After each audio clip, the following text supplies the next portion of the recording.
Shalom. Call halal Yahawah BAHASHAM BAHASHAM Akakwadash.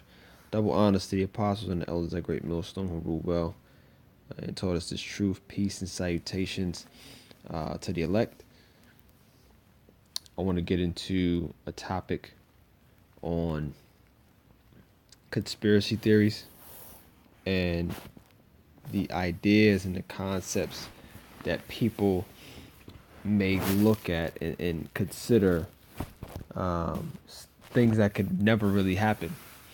But when you actually go into the scriptures, when you go into prophecy, these things are events that will take place, thus saith the Lord.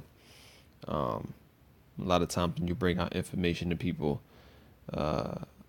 they cast it off as conspiracy and you're crazy and this will never happen. It can't happen. The government won't allow it to happen. And why would they do this? And it's all something that are ideas that get casted off through, for different reasons. Maybe because of fear, lack of knowledge, just a lack of research, or a lack of willingness to accept certain things that may affect your immediate lives in a negative way. And to a degree you could understand that because you don't want to believe that your peace or your comfort can be disruptive. But the problem with that is you're gonna find yourself in for a rude awakening in the very, very near future. So I want to get into a couple of ideas or concepts which people may call conspiracy, and touch on them, grab a couple scriptures. All right, so what I did was, first off, let's start off with the scripture that's on the screen, Psalms 58:3. And the reason why I want to start off with this scripture is because all of these ideas and these concepts they come from Esau. They come from the so-called white man. Okay, Psalms 58:3 says, "The wicked are estranged from the womb; they go astray as soon as they be born, speaking lies." And the reason why is because Esau is the devil, and he's the wicked, and he's a serpent, and he's very, very slick. Okay, verse 4: "Their poison is like the poison of a serpent. They are like the deaf adder that stoppeth her ear." Yeah, so Esau's poison is like a poison of a serpent, man, because he, through his propaganda machine and through his influence on the world, through his images, through his messages, he's able to control the minds of the people, and he shot up the whole world with poison, with venom, and he moves about like a serpent. So this is what we're dealing with here. We're dealing with the devil himself, the deceiver of the earth. And the reason why people cast different ideas and concepts off as conspiracy theories because they don't want to believe that the oppressor is still in that state of oppression, or that they're he's somehow changed his way, and we can establish peace among this devil. But the truth is you can't. Okay, so what I did was I pulled up on Google conspiracy theory, a definition, and it says conspiracy theory: a belief that some covert but influential organization is responsible for a circumstance or event. Yeah, so you have a covert but an influential organization that is responsible for a certain event. So what happens is, you'll bring up the Illuminati, and people don't believe in that. For a long time, people didn't believe in that. More so nowadays, people are understanding that there are secret societies, there are groups and gatherings of people who, they sit around and they conspire with evil, and they conspire to take control of different nations, rob them of their resources, keep a certain people, which is the nation of Israel, down at the bottom, keep us away from our power, Okay. So on and so forth. So conspiracy theory is a belief that some covert but influential organization is responsible for a circumstance or event. So when you bring out certain information, certain ideas of an event that happens, and you bring out an idea that's contrary to popular belief, it's going to be looked at as something outrageous and outlandish, so outrageous and so outlandish that it can't be possible. Thus, it will be deemed a conspiracy theory. But again, a lot of these ideas and a lot of these concepts that you hear are actually going to be, they're actually going to come to pass. These are actual events. Thus saith the Lord, thus saith the scriptures. Okay, I want to get a couple of examples. I actually just pulled this up on Google. This is one of them. When you look at the dollar bill, and I just wanted to use this as an example because when you bring out the images that are shown on a dollar bill and you connect it to the Freemasonry, and you connect it to uh, different things, people will look at it and think you're crazy. They say, no, that's just a conspiracy. That's just, that's too far. Nah, you going overboard. This, that, and the third. Okay. But when you look at the dollar bills, you can see on the screen, and you look on the image to the right, the pyramid, you can look at this and you can say to yourself, okay, well, you should be able to say to yourself, this is this, first of all, there's no pyramids in America. Okay, so why would the American currency have an image of a pyramid with an all-seeing eye on top of it? Because in the answer to that is because America is Babylon the Great, as it says in the Bible. It's Babylon the Great, and America takes on the spirit of modern day Egypt. That's where these pyramids stem from. So America is taking on the spirit of ancient Egypt, and that's why you have the pyramid on the dollar bill, because this America is a modern day Egypt. When you go into the scriptures, to the book of Revelation, chapter 11, we'll start at verse 8. Revelation 11:8 said, and their dead bodies shall lie in the street of the great city, which spiritually is called Sodom and Egypt, where also our Lord was crucified. So America, Babylon, is known as spiritually Sodom and Egypt. Why? Because America has been raised up in the spirit and the customs and the ways and the vibration of ancient Sodom and ancient Egypt. So, and where it says, and their dead bodies shall lie in the street of the great city, not literally, but spiritually. That's why it says spiritually it's called Sodom and Egypt. Spiritually, the body shall lie in the street of the great city, meaning in a dead state. Their dead bodies, they're in a dead state, because these America is brought up spiritually in the way of Sodom and Egypt. Going back to the image here, this is why you see the pyramids on the American currency. When you look at the left side, the left image, where it says it has that Freemasonry symbol. It's a connection to the Freemasonry symbol. Novus Ordo Seclorum. That term there stands for New Order of the Ages. Okay, and this is being established by your elites. Okay, you have that all-seeing eye, representing the eye of Horus, going back to ancient Egypt. Okay, and there's hidden Masonic codes all throughout the dollar bill. Okay, when you look at the dollar bill, the number 13, which is that numerology and the symbolism is all over. You got 13, the number 13, all throughout the dollar bill. When you look at the image, it's not on the screen. When you look at the eagle, which is the symbol of America, that eagle, it has The eagle obviously has two claws. It has in one of them it has 13 leaves in its grasp, with 13 arrows. On the other claw, there's 13 stars above the eagle's head, and I think there's 13 bars and stripes on the shield.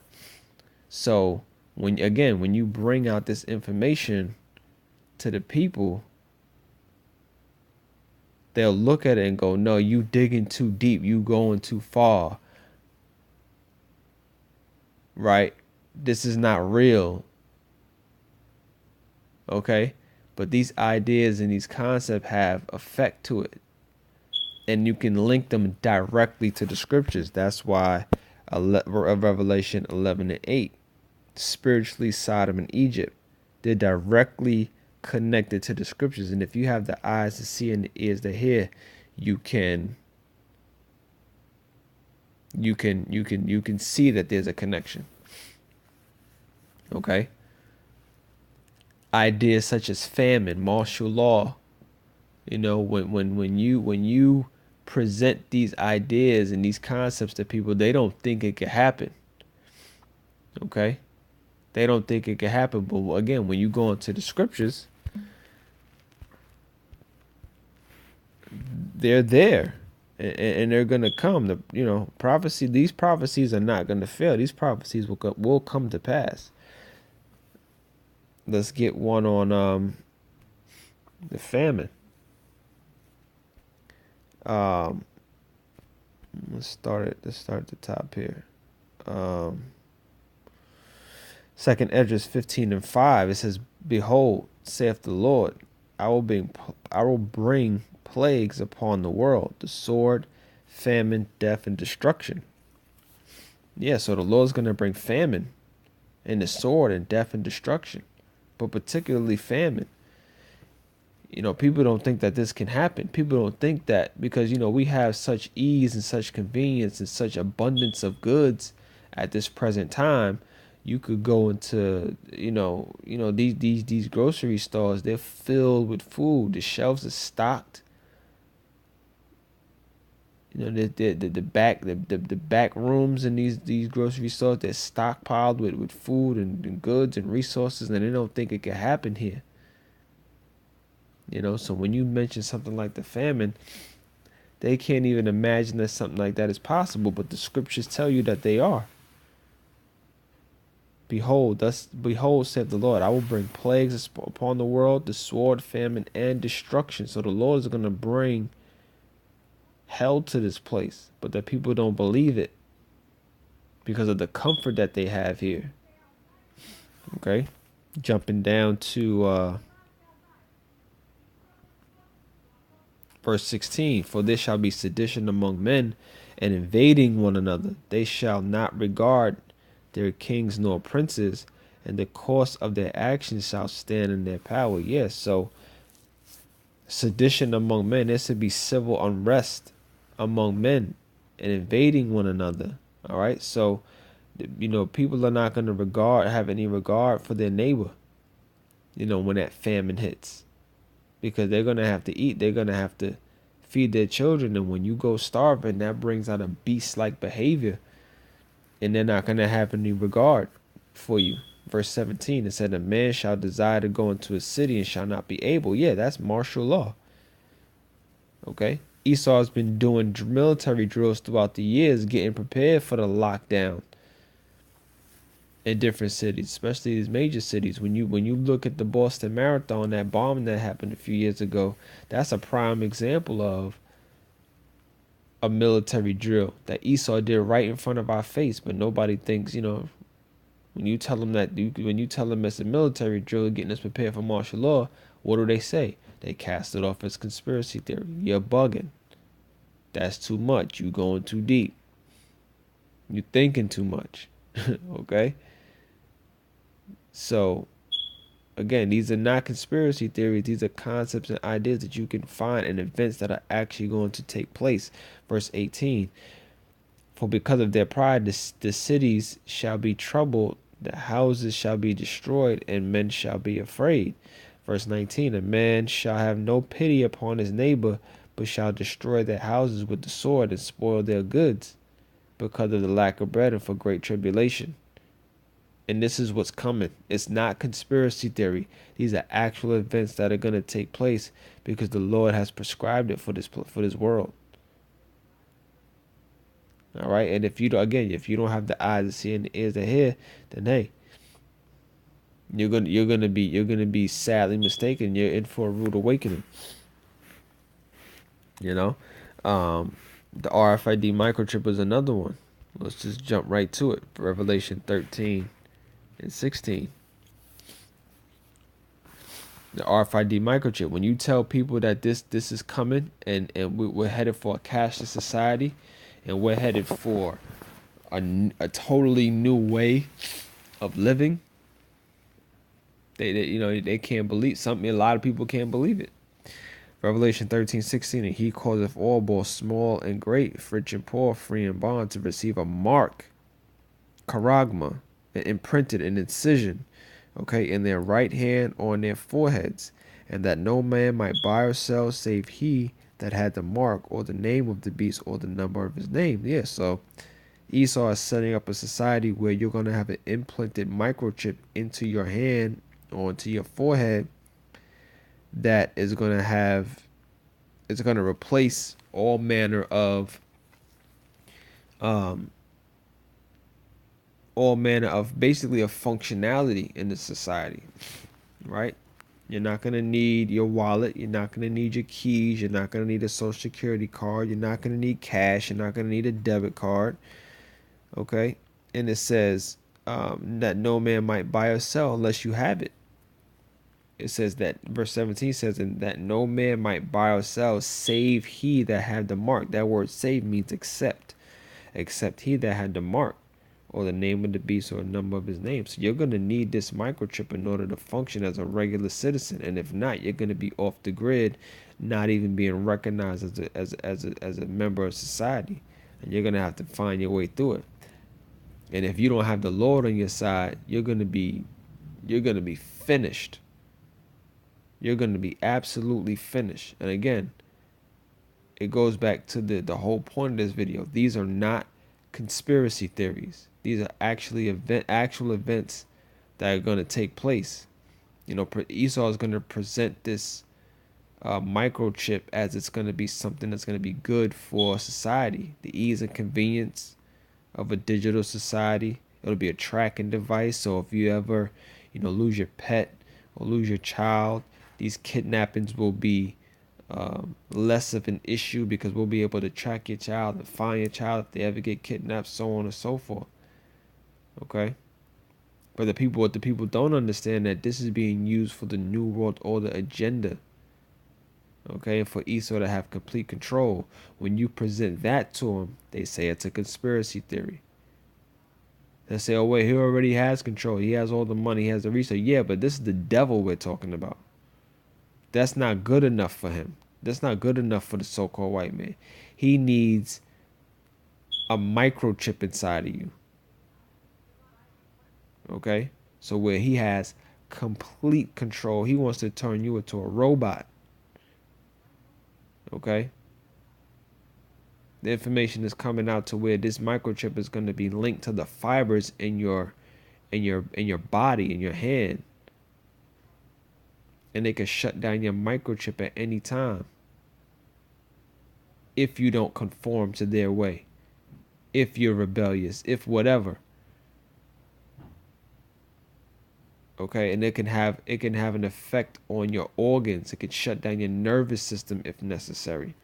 This man is the devil that we're talking about.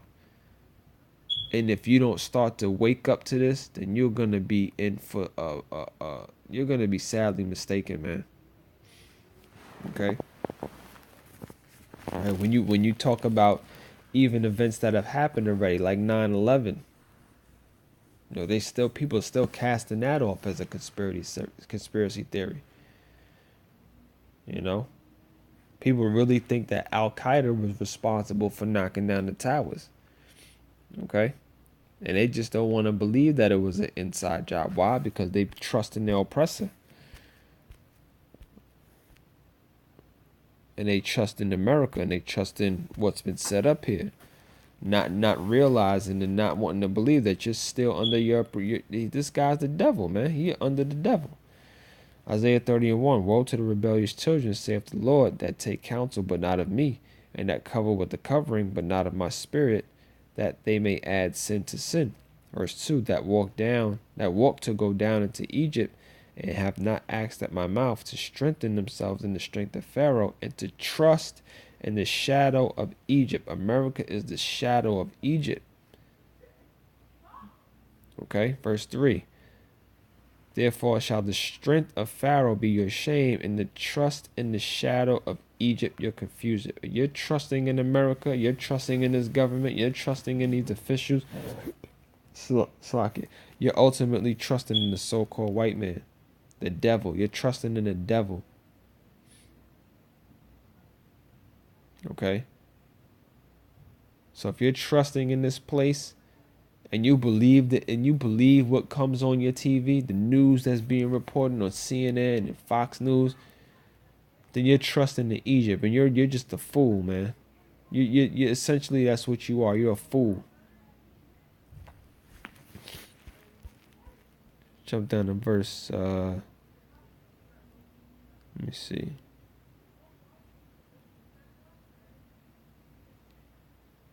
Verse 12, wherefore thus saith the Holy One of Israel, because ye despise his word, and trust in oppression and perverseness, and stay thereon. Yes, because, again, you could link these events, and you could link the spirit of what is happening with these events worldwide, and you can link them to the scriptures. But as it says in verse 12, because ye despised his word, and trust in oppression and perverseness, and stay thereon. Y'all people trust in our oppressor. They you know, and they you know, through fear, through lack of a desire to want to learn something different and step outside the box, that's going to lead to your destruction. You know, World War III, when you talk to people about World War III, it's on the horizon. It's going to happen. You hear the wars and the rumors of wars, as the scriptures say. You know, the scriptures is this is the blueprint. It's telling you what to look out for. And we hear the wars and the rumors of war. We hear about America and Venezuela. We hear about the drama between America and Iran and Russia and China and North Korea and, you know, Syria. You just got to want to pay attention. Okay? These events are going to take place, thus saith the Lord. Joel chapter 3. Start at the top. For behold, in those days and in that time, when I shall bring again the captivity of Judah and Jerusalem, and I will also gather all nations, and will bring them into the valley of Jehoshaphat, and will plead with them there for my people and for my heritage Israel, whom they have scattered among the nations and parted my land. So the scripture says that the Lord will bring them into the valley of Jehoshaphat. When you go into that word Jehoshaphat in the Hebrew, it's YAHAWASHI, which means Yahweh's judgment, and he will plead with them there. Okay. Verse 3, and they have cast lots for my people, and have given a boy for an harlot, and sold a girl for wine that they might drink. You know, verse 6, for the children of Judah and the children of Jerusalem have ye sold unto the Grecians, which is the so-called white men, that ye may remove them far from their border. Verse 7, behold, I will raise them out of the place where whither ye have sold them, which is America, and will return your recompense upon your own head. And the Lord's going to do that. The Lord got judgment prepared for these nations. Thus saith the scriptures. You could read it right in the scriptures. Verse 8, and I will sell your sons and your daughters into the hand of the children of Judah, and they shall sell them to the Sabaeans, to a people far off, for the Yahweh have spoken it. Proclaim ye this among the Gentiles. Prepare war. Wake up the mighty men. Let all the men of war draw near. Let them come up. So this is gonna happen, man. This is gonna happen. It's on its way. It's not conspiracy. It's thus saith Yahweh BAHASHAM YAHAWASHI. All right. We'll read the last couple of verses. Verse 10, beat your plowshares into swords and your pruning hooks into spears. Let the weak say, I'm strong. These are all weapons of war. This is getting them prepared for war. Verse 11, assemble yourselves and come, and all ye heathen, and gather yourselves together round about. Thither cause thy mighty ones to come down, O Lord. So assemble yourselves. Come on down. Because this is going to be war, man. It's going to be war. And what the world knows and refers to as conspiracy theories, we refer to them as the truth. All right? Call halal Yahweh BAHASHAM YAHAWASHI. Shalom.